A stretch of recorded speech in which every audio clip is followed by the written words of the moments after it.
Hey guys, it's Laura, and I'm here at Death Valley National Park with my family, and we are at the Artist's Palette Trail, and I thought it would be a good time to say hello and talk about how Twitter helped me get my literary agent. Now, before I get into that, I must say that I'm not the biggest social media person. I've had a Facebook for a long time, and I get on like maybe a couple times a month to check things. I use the marketplace way more than like to update my status or check out what people are doing. Even though I enjoy that, I just never really get into it. And Instagram even less, probably. So then when I was starting this writing journey of Kidlit and trying to get more serious, I've been writing my whole life, but I was getting more serious into wanting to make it a professional pursuit. And I met people in the Kidlit writing world that suggested to get Twitter. Several people, and somewhere online too, when I was kind of on my own doing research about it before I joined SCBWI and got into critique groups, and which was much more helpful than trying to do it on my own. But anyway, there were just several voices telling me to get into Twitter if I wanted to be a Kidlit writer or a writer in general. And so I was sold. I wanted to do anything I could to get my goals. And so I joined Twitter. It was really awkward at first because I had like 0 followers and then like one person followed me. I was just trying to build up a group of people, a group of supporters, and I didn't even know anybody on Twitter or anything. So it was just kind of weird. So I followed a bunch of people that I didn't know that just had like hashtag picture books or hashtag SCBWI, hashtag Kidlit. So I thought, or even writers in general. So just building that writer community, and then some people would follow me back, but not very many. So anyway, I didn't really use it much because I didn't see the benefit. But then I would check once in a while and see different things trending on Twitter related to writing. So for example, there was this PB pitch, but first I heard it from a friend, a critique partner, and then I went to Twitter and saw what was going on with it. And so I did this pitch for my picture book that I was trying to get an agent for, and I got a heart, which means that an agent wanted to see it. So I got really excited because I had done this previously when I'd first joined Twitter like 6 months ago and got no responses, which is pretty common with this contest, this PB pitch thing. And so I just thought I would try it again because I was actually in the process, I was making plans to self-publish this book because it seemed like no agents were interested. I had queried for a few months, which in reality isn't that long, but it felt long enough to me. I had started querying in July, and then by December I thought, I'm just self-publishing this book because I think it's great, and maybe no agent wants it, but I think there's a place for it, and I felt very compelled to get the story out into the world. So I was making plans for that. But then, long story short, as the illustrator I had chosen that I met on Fiverr was dealing with some aftermath of the earthquake that happened there, there was an interim where we weren't making plans anymore, and I had this kind of epiphany about what to change in my story.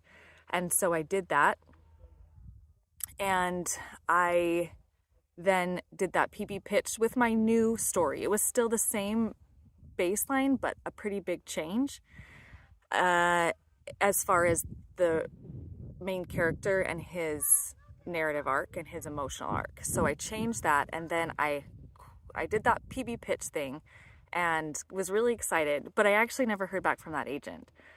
So then I queried it a little bit more though from people I had found on Query Tracker, and thought, well, if this agent liked it, which is really kind of rare for an agent to even like it, a story on that, like it's basically requesting your manuscript. So I'd sent my manuscript to this agent, never heard back, but I started querying again. Thought, well, while we're taking a break with the illustrator, I can't move forward anyway, so let's go ahead and query and see if there's some interest. So I only queried 2 people because I have a job teaching a university class as well as a family with young children. So I don't have like a whole bunch of expendable time. So I was in the process of querying more when I heard back from one of them, and she requested an interview, a phone call, sort of an interview, I guess, and wanted to talk to me more about this story and just actually offer me a contract of representation. That was really exciting. I was floored. I just thought, wow, here I was thinking to self-publish, and now I found this agent. And if I'm going to be honest, I felt a little unsettled. There was just something that was holding me back from jumping on that opportunity. And then that very same day that I was offered that representation contract, I found out I was a finalist in this PB party. There's so many PBPs. So PB party, which was a thing on Twitter too. So that was something I had signed up for, or like sent in my manuscript for, like submitted for the contest a couple of weeks prior.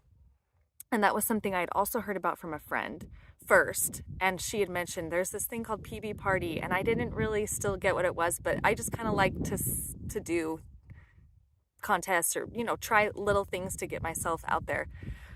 So then I forgot about it, but I happened to log onto Twitter that day, and I'm so glad I did, because I saw all of this trending content about PB Party, and I thought, oh yeah, I have some extra time, because I had actually canceled an appointment that morning and had some extra time, and I thought, I'm gonna just submit to this. And I still didn't really get what it was, but I just did. And then I found out I had won. Essentially, that's what the finalists are, basically like the 50 winners out of 1,100 submissions. So that was really an honor. And then I found out that what that contest is that it's an opportunity for agents and editors to come and view your work. So it's the first 70 words and your query letter. And I got a whole bunch of interest. And I had 6 agents wanting to see it, and then 4 editors wanting to see it. And I was really excited about one in particular, an agent who I had tried querying before, but they were close to submissions. For a while, I had tried and checked in, and they requested it. And they were part of an agency where 2 other colleagues had requested it, so I chose them, even though the other colleagues looked awesome too. But I chose them, submitted it, and within a week, we had an offer and like a signed contract. And this was before I had even seen all of the agents interested in my story.